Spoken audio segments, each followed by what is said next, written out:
Hello, hello, hello. Welcome back to yet another episode of Electricpreneurs Secrets. I'm your host, Clay Newmeyer. With me, as always, my esteemed co-host, Joseph Lucani, and we are the Electricpreneurs. Just a couple of master electricians with business addictions here and ready to serve. With what? With our freemium daily coach call. The cost to you is actually, like we just said, free. I just need you to sit back in the hot seat, take everything we give, just promise to take action, because there's some useful stuff coming up, including the continuation in our last couple episodes of this $1 million launch series, where we've been building this beast up. And if you've been following along, then maybe you're primed to make $1 million in your first year, or maybe it's your second year and you're going to reprime it. I'm not sure. How you doing today, Joe?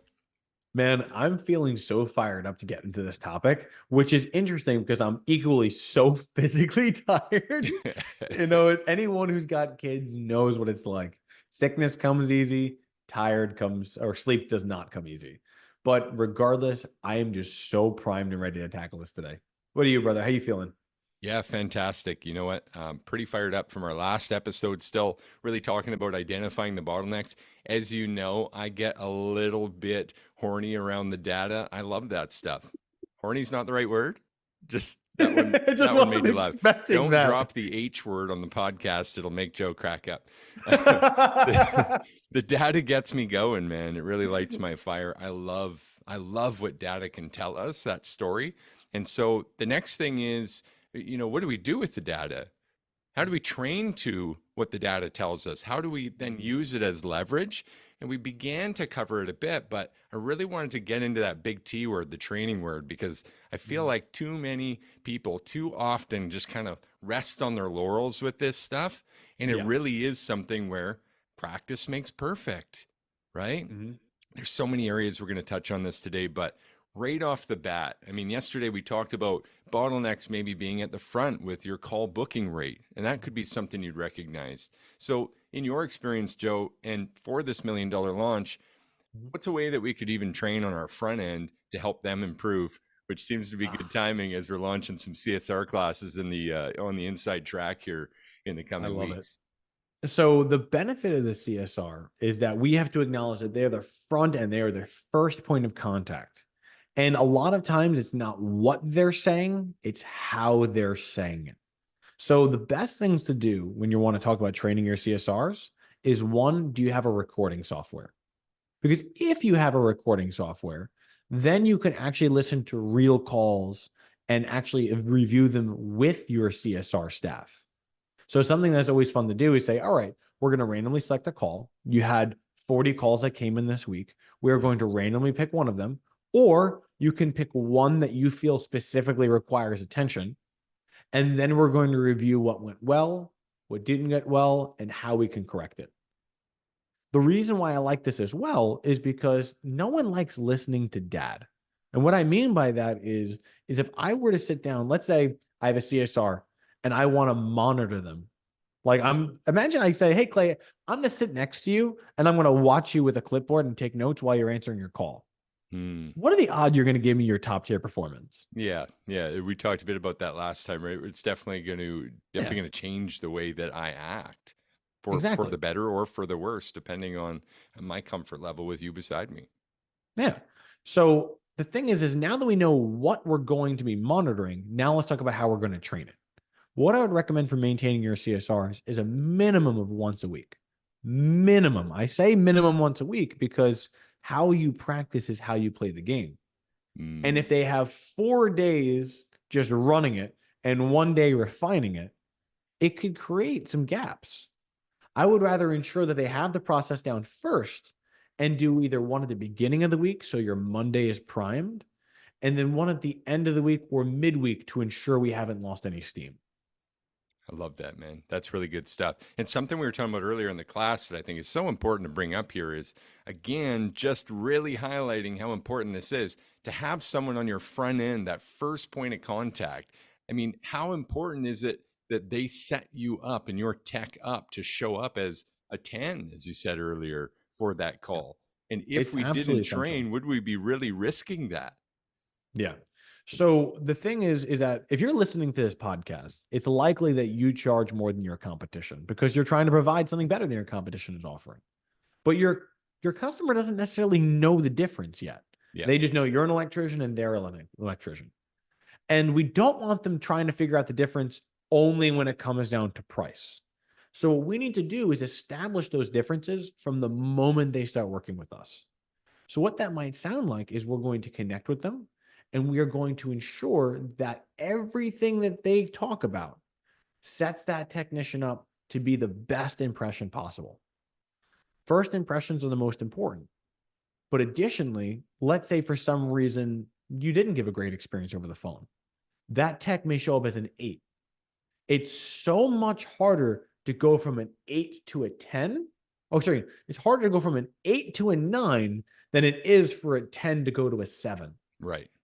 So it's better to make sure that they are as high as they could possibly be on their scoring. That way, the tech has a stronger chance of converting this call. Yeah, I love that way of looking at it too. And so Mhm, when you talk about training at least once, maybe even twice a week with this mhm. person, what would you say is like the great timing of those trainings and even duration? Does it need to be hours of a day? Is it something you would pose on a Monday morning, fresh in the week, and a Friday afternoon? Or what would you do? Help us That's set up for dangerous. this $1 million launch to make the most of this. Monday morning and Friday afternoon is a dangerous combination, right? But I actually do like the Monday morning training. And I'd like to explain why. Perfect. So, as a CSR, your phones start ringing the moment you're available in office. Hmm. That's just what it's going to be. Like, no matter what you have to do, you've got that morning time set aside. And if you were punching in at Monday, let's say 7:30 to fire up at 8, you only got 30 minutes to prep yourself. Not a whole lot of time for training. I personally believe that Monday should be a day of training, whether you're a morning or afternoon person, specifically because how you train on Monday will set you up for the rest of the week. You're setting your flow and saying, I'm going to intentionally do these things and I'm going to be improving it throughout these next few days. So, what I've seen effective is either Monday morning or Monday take an extended lunch. This is particularly helpful if you have an additional person covering you. Maybe that means that while your team is training, you have to step in as the owner. I understand. Or whether it's you're going to hire a secondary person and they're rotating longer lunches. But I would say, regardless, Monday is the first and most important day because that's the day that your week starts. I love that, man. And something I want to throw into this because it's not just about the front end. There's a whole team to address here that we're building. And on the Mhm, next episode, we're going to go further into that really the multipliers of that, growing the team mhm, and managing those staff journeys, as we call it. But in this, I also want to have like a daily quick huddle. I want to have something where I'm like setting the sails. Just mm, it's like an energy clearance. You know what I mean? Because everyone comes into the building metaphorically, of course, if you don't actually have the office yet, but everyone comes into this with their own baggage, their own energies, their own impressions. mhm. And I don't want to go too far down a rabbit hole here, but let me ask you a question that's kind of off left field a bit. Sure, go for it. Have you ever seen how, or do you understand how a vinyl record is produced and able to make sound? Interesting question. I don't necessarily know how it works in a practical example, though I do understand how it works in a theoretical. So I couldn't tell you how it's constructed, but I could tell you how it works based on the sound and audio transfers. It's an analog sound, right? And the whole way around this thing, they're basically carving Hmm. using a vibration into that record all the way around. Hmm. And so then the needle after in playback is actually just feeling the vibrations from either side of that little carving to Hmm. create a left and a right channel of audio. And it's absolutely mind-blowing. And kids actually these days even are still mind-blown. If you turn the speakers off and just listen, you can hear the sound coming from the needle on its own. It's The reason wild. I bring that up is because we're kind of the same. We're kind of like a vinyl record. In our whole life, we're getting these vibrations, these energies, these impressions on us. And then what we do is we kind of play them back throughout the day. And that could be recent on the last ring that was recorded, or Mm. it could be from 30 years ago. But we're constantly in between impression and playback and managing that if you really think about that energy. So wouldn't it be right of us inversely here. I'm not going Mhm. with it. Would it be wrong? Wouldn't it be right of us to start each day with actually setting intention into the impression for the day, setting the sail, trying to cleanse everyone of the Mhm. feelings they may have, and just have a great day?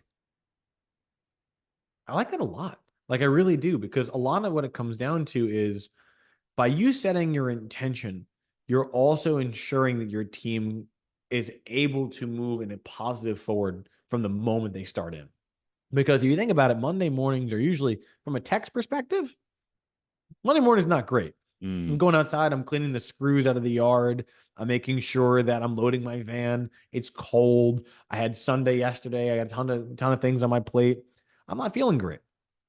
But by going in and, let's say, having a morning stretch, or like what I used to like to do is, before I'd start my day, I would do laps around the building. Really Mm. just walking around, Get and the my heart partner up. and I would just talk, and we would just like go through and say, what are we setting the week's intention on? So things like that are helpful. So Love yeah, that. if you wanted to set a time for training your team while also having a culture improvement, I'm never going to get an objection on that from me.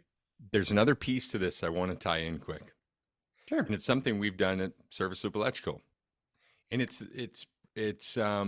really built off this idea that we can't be forward enough with our vision, our values, our offer, everything that we've articulated about who we are and how we serve. We Mhm. cannot be forward and repetitive enough about that in our company Mhm. internally. Most people have this innate feeling like, well, we spoke about the vision last month. Oh, Mm. we talked about our mission last year, right? Like everyone knows. I don't need to say it again.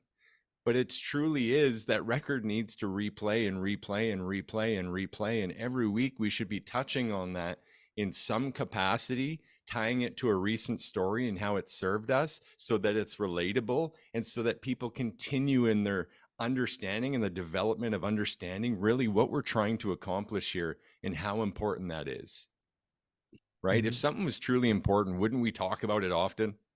Yeah, it's like the thought of what you think of takes precedence in your life. Like, obviously, you can only have, there's thousands of thoughts that happen, but we're only conscious of so many of them. And the thought of saying, I am intentionally bringing this thought into the forefront of my day affects every decision that follows it. So if your team is saying, we're told that we are doing things for quality, reliability, customer service, and a white glove experience, and they hear that every single day, wouldn't they be able to also regurgitate that to the customer? 100%. And that sounds So it helps them in that exactly aspect like too. what's important to our value price objection, which we expect. Mhm. We're going to train around it. We expect it, right? It's a massive piece, man. And I'm going to take it a level beyond. Here's the expert level of this. Okay. As you know, we recorded saying that passionately in our company. And the reason we have a recording of it is because in conflict management, in a place where someone's uncomfortable or they can't find their edge, they're feeling Mhm. lost, they just don't have it. And maybe we don't have a huddle timed. Maybe we don't have a time booked in the schedule to say the right thing. Would it be wrong of us to have something in place and in that conflict resolution be able to say, look, we want you to call a timeout when you're feeling that way. Go back to the basics, watch this little video on how we treat people, what we're looking to do, our mission, our vision, and Mhm. then reach out to us and let us know what solutions you can think of for this problem, and we'll be happy to engage with you on that, so that it's not an emergency call, right? Trying to manage everything in our four quadrants to keep it out of urgent and important, because the Mhm. last thing we want is someone else's emergencies falling on us unless it's truly an emergency. Yeah. I always thought that when it came to other people's emergencies, it was your emergency becomes my emergency based on the option that you take.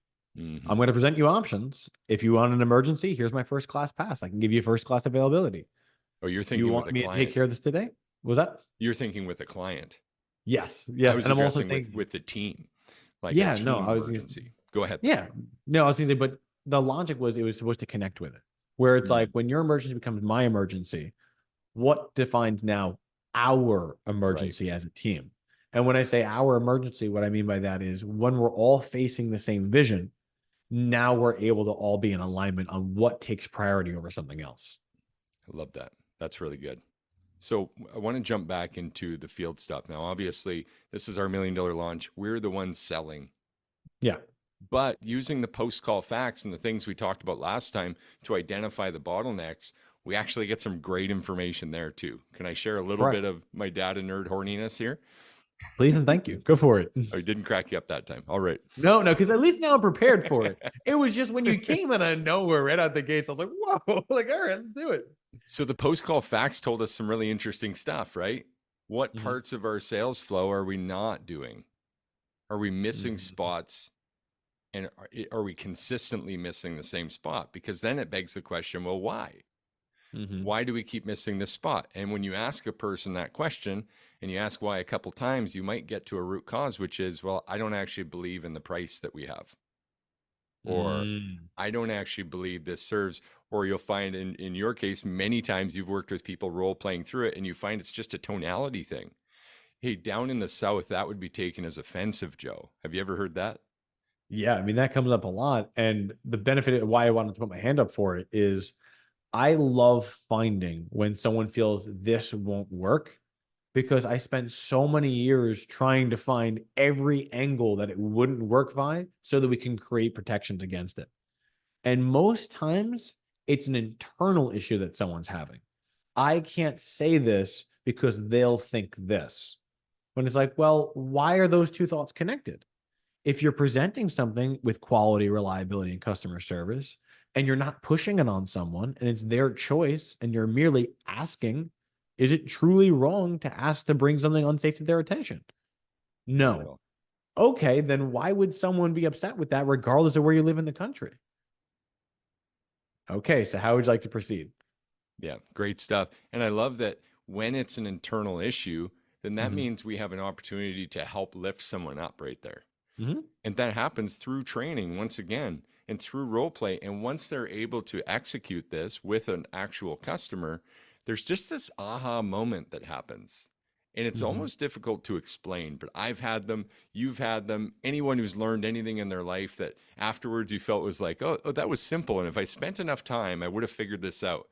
But I'm so glad I was able to have this enhanced roadmap to it, this more accelerated version of it. And when we help someone, that's really what's happening. So when they experience it, it's like, oh, that's actually easy now.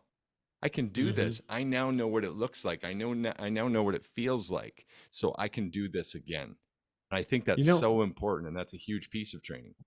yeah, I was gonna say, I feel like a very big area where this has a lot of similarities is when people start understanding their pricing. Where it's like, Yes. I can't charge this around here. People are going to kick me out. But then you look at the numbers and you're like, is there anything here that we're fudging? Is there anything here that you feel isn't justified? No, that's what we need to charge. Okay, well, if you acknowledge that the numbers are telling you that this is exactly what we need to do and why, and you've agreed with all those things, why then wouldn't we do it? Yeah. It's the same with the sales process. I'm going to never cut corners on quality, reliability, customer service. I am always going to go to the panel. I am always going to present you with choices, and I'm going to do so with the intention of presenting something ethically. Yeah. Regardless of what your reasoning is beyond that, you're in the clear. No one will fault you for trying to protect them and their families. 100%, man. 100%. So just quick, because we're getting long in this one now, with that sales team, you would probably advise as well training once, twice a week, once Yeah. minimally. So with the sales team, I also want to ensure that it starts on Monday. Monday training is very important to me, regardless of the department, because you need to set the intention of the week. Like, have you ever noticed that, like, sometimes Saturday and Sunday come by, you got the Friday where the team is already ready checked out, somewhere like 3:30, they're done. Then Saturday comes, they're with their family. Sunday, they come with their family. Monday, they're cleaning the sleep out of their eyes, and they don't really fire up until around 11 a.m. Yeah. But there's already two calls that could have happened at this point, Right. which means you paid for two leads that may have something happen on them. But if you start the morning where I'm not letting you go to your first call unless you train, let's start Monday at 7:30. Let's start Monday at 7. You know what? Maybe we make your Monday start at 8 and you're delayed your call. So in other words, instead of having an 8 to 10 every Monday, maybe you have a 9 to 11 as your first Monday slot. I'm okay with that too. But your first thing of the day needs to be setting your team up for success. It's not let's get them out the door so they can crush out jobs. It's let's make sure before they leave the door, they're primed to succeed on every opportunity we give them. not just fulfill the opportunity. Yeah, definitely, man. That's huge. Let's crank out a couple of action items to summarize this one best we can and get some people having some wins with it. Would you like basic or all star today? I could do either one, whichever you prefer. All right. Well, I'm going to take the basic and I'm going to tie it into what Okay. we had yesterday. Sounds great. I'm all yours. Again, being a freak about the data, I really want to encourage this, and maybe it's even two parts, is just that if we inform our decision about what we're training, we can be very effective trainers.